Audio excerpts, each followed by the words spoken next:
Is that so? Asked the Zen master, Hakuin, to the angry couple who had stormed into his house that afternoon and had been hurling insults and abuses for the past few minutes. Zen Master Hakuin was very revered in his town and, in fact, across many towns around his own. People would frequently come to him seeking advice and to try and become his disciples as well. But that afternoon was a little different. The angry couple who had stormed into his house believed that the Zen master had lured their teenage daughter, into a trap, and he was now to become the father of the child that she was bearing. And this was because the young girl, the teenage girl, had told them so. When they said to the Zen master that they'd found out about him being the father of their teenage daughter's child, all that he said to them was, "Is that so?"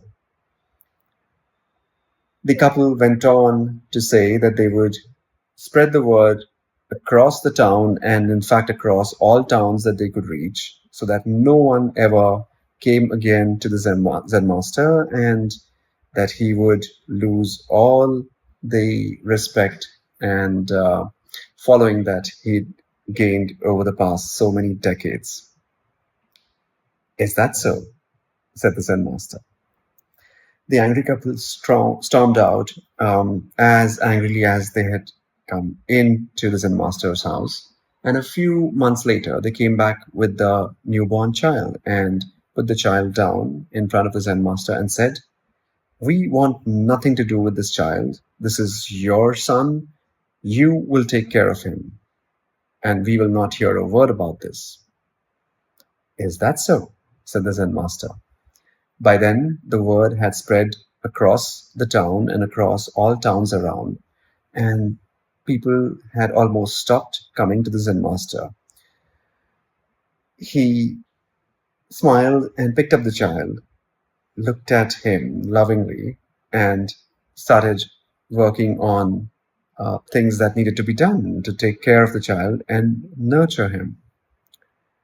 A few months later, almost a year later though, the couple's daughter was now a little older, and she shyly confessed to her parents that the child was indeed fathered by their neighbor's son and not the Zen master. And their neighbor's son had now agreed to marry her. So she was able to go and speak with her parents about it. The couple was ashamed, and they walked into the Zen master's house once again, but this time with their heads hanging low, and started apologizing to the Zen master, saying, "We're very sorry. We have made a big mistake. We know now that you had nothing to do with this child or our daughter, and we are extremely, extremely sorry, and we wish to have our grandson back because we know now that he is indeed our grandson." "Is that so?" said the Zen master, as he lovingly looked at the child and handed him over to the grandparents.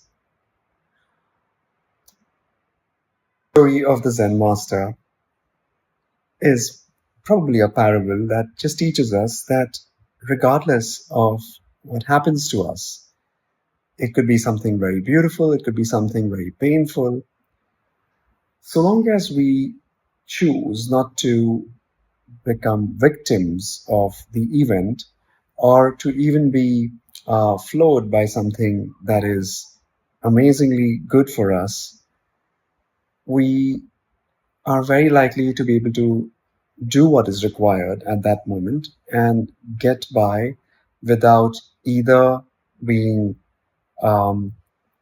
too bloated when it comes to our egos, or being severely depressed if it's something that is painful, because whatever happens, happens and needs to be dealt with is all that there is to it. Think about the story and see what you think. Thank you for listening in, and I hope to see you in the next one.